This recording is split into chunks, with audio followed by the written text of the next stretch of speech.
خالصہ ندیم عالم صاحب لندن سے پوچھنا چاہتے ہیں، انہوں نے جو مہر کے تعلق میں، حق مہر کے تعلق میں دو قسم کی ٹرمنالوجی استعمال ہوتی ہے اس کے متعلق پوچھا ہے، اور ایک اور شق ہے سوال کی، وہ کہتے ہیں کہ مہر معجل عین کے ساتھ اور مہر معجل حمزہ کے ساتھ ان دونوں میں کیا فرق ہے؟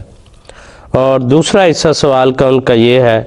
کہ کیا حق مہر مقرر کرنے کی کوئی زیادہ سے زیادہ حد بھی مقرر ہے؟ بات یہ ہے کہ شریعت نے مرد کو اس بات کا پابند کیا ہے کہ وہ نکاح کے موقع پر اپنی بیوی کو کچھ دے، تاکہ اگر وہ بیوی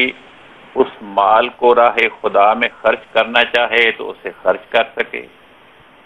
اگر اسے اپنی کوئی جائیداد بنانا چاہے، اس سے کوئی کاروبار کرنا چاہے،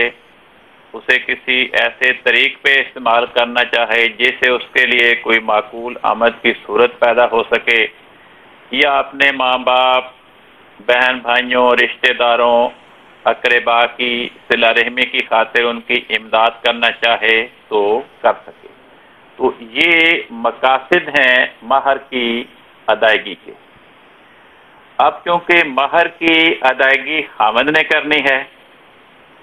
اس لیے قرآن کریم نے ایک بنیادی اصول مقرر فرمایا لا یکلف اللہ نفسا الا وسعها۔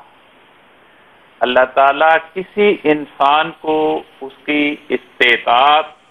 اور توفیق سے بڑھ کر کسی بات کا پابند نہیں کرتا۔ تو خاوند کو یہ فرمایا کہ اپنی استطاعت سے بڑھ کر مہر مقرر نہیں کرتا۔ تو اس میں بیوی اور اس کے والدین کو بھی یہ نصیحت کی کہ خاوند کی استطاعت سے بڑھ کر مہر کا تم نے مطالبہ ہی نہیں کرنا، مگر اس کے ساتھ ساتھ ہی خاوند کو یہ مد نظر بھی رکھنا چاہیے کہ مہر کی مقدار اتنی تھوڑی بھی نہ ہو کہ اس کا دینا یا نہ دینا، مقرر کرنا یا نہ کرنا بیوی کے لیے برابر ہو، اور مہر کی مقدار تعین کرتے وقت اتنی زیادہ بھی نہ ہو کہ وہ اس کی ادائیگی ہی نہ کر سکے۔ قرآن کریم نے اس کی کوئی حد بندی نہیں کی کہ وہ زیادہ سے زیادہ کتنا ہو، بلکہ قرآن کریم ایک مقام پہ فرماتا ہے کہ اگر تم بیویوں کو طلاق دو وَآتَیتُمْ إِحْدَاهُنَّ قِنطَارًا، اور تم بیوی کو ایک ڈھیر دولت کا دے چکے ہو، ایک ڈھیر، فرمایا فَلَا تَأْخُذُوا مِنْهُ شَيْئًا، تو وہ جو ڈھیر دولت کا تم نے اپنی بیوی کو دیا ہے اس میں سے ایک ذرہ بھی اس سے واپس نہ دو۔ تو شریعت یہ بیان فرماتی ہے کہ نکاح کے فوراً بعد بیوی اس مہر کے حصول کی حقدار بن جاتی ہے۔ اس کی شریعت نے اتنی تاکید کی، فرمایا کہ اگر تمہارا نکاح ہو چکا ہے مگر ابھی رخصتانہ نہیں ہوا، ابھی ازدواجی تعلقات کا قیام نہیں ہوا، مگر کوئی سبب ایسا پیدا ہو گیا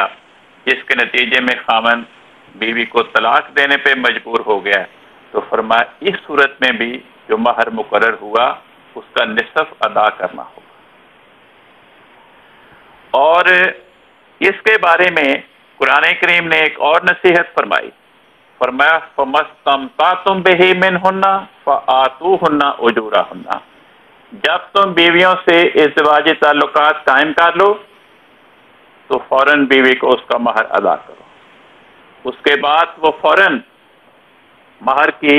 مکمل ادائیگی کی، مکمل وصولی کی حقدار بن جاتی ہے۔ یہ بات کہ لوگوں نے الفاظ ایجاد کیے کہ یہ مہر معجل ہے عین کے ساتھ اور یہ مہر معجل ہے حمزہ کے ساتھ، وہ کہتے ہیں مہر معجل سے یہ مراد ہے کہ ایسا مہر جو نکاح کے وقت فوری طور پہ ادا کر دیا جائے، معجل کہتے ہیں جو جلدی ہو، یا بیوی کے مطالبے پہ عند طلب ادا کرنا تسلیم کیا جائے۔ اور مہر معجل یعنی حمزے کے ساتھ کہتے ہیں مہر کا وہ حصہ ہے جو میاں بیوی کی خدا نخواستہ علیحدگی ہو جائے خلا کی طلاق کی صورت میں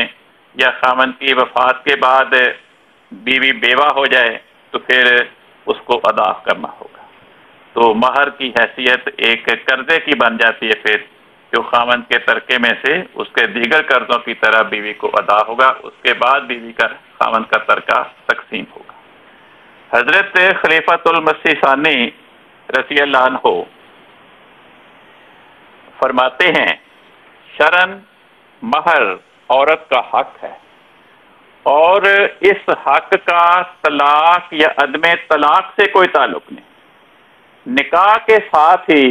عورت کا یہ حق قائم ہو جاتا ہے۔ بات یہ ہے کہ جو حضرت خلیفۃ المسیح ثانی رضی اللہ عنہ نے فرمایا، یہ مضمون قرآن کریم نے بیان فرمایا۔ قرآن پاک فرماتا ہے وَآتُوا النِّسَاءَ صَدُقَاتِهِنَّ نِحْلَةً، اے مردو اپنی بیویوں کو ان کا حق مہر دل کی خوشی کے ساتھ دو، یہ نہیں کہ نہیں دیا، جب جھگڑا پیدا ہو گیا طلاق دے دی تو پھر اس وقت مجبوری کی حالت میں دیا، تو وہ دل کی خوشی نہیں ہے۔ دل کی خوشی کے ساتھ حق مہر کا دینا، یہ قرآن کریم نے خاوند کو حکم دیا ہے۔ حضرت خلیفۃ المسیح ثانی رضی اللہ عنہ اپنے ایک خطبہ نکاح میں فرماتے ہیں حق مہر کی بابت، یہ ایک قرضہ ہے جو عورت کی طرف سے مرد پر ہے، اس کا ادا کرنا بہت ضروری ہے۔ حضور ایک اور خطبہ نکاح میں فرماتے ہیں بس جو لوگ صرف دوسروں کو دکھانے کے لیے بڑے بڑے مہر باندھتے ہیں اور ادا نہیں کرتے وہ گناہگار ہیں، اور جو اپنی حیثیت سے کم باندھتے ہیں وہ بھی گناہگار ہیں۔ صحابہ کے طرز عمل سے معلوم ہوتا ہے کہ وہ پہلے ہی ادا کر دیتے تھے، بس ایسا ہی کرنا چاہیے۔ ہاں اگر کوئی ایک دفعہ سارا نہ ادا کر سکے تو کچھ مدت میں ادا کر دے، لیکن ادا ضرور کرے۔ مؤجل اور غیر مؤجل کے الفاظ بعد کی ایجاد ہیں، شریعت اسلام سے ان کا کوئی تعلق نہیں ہے، بس جہاں تک ہو سکے پہلے ادا کرنا چاہیے، ورنہ آہستہ آہستہ یہ ایک قرضہ ہے جو عورت کی طرف سے مرد پر ہے، اس کا ادا کرنا بہت ضروری ہے۔ شکریہ کال صاحب، بہت شکریہ آپ کا۔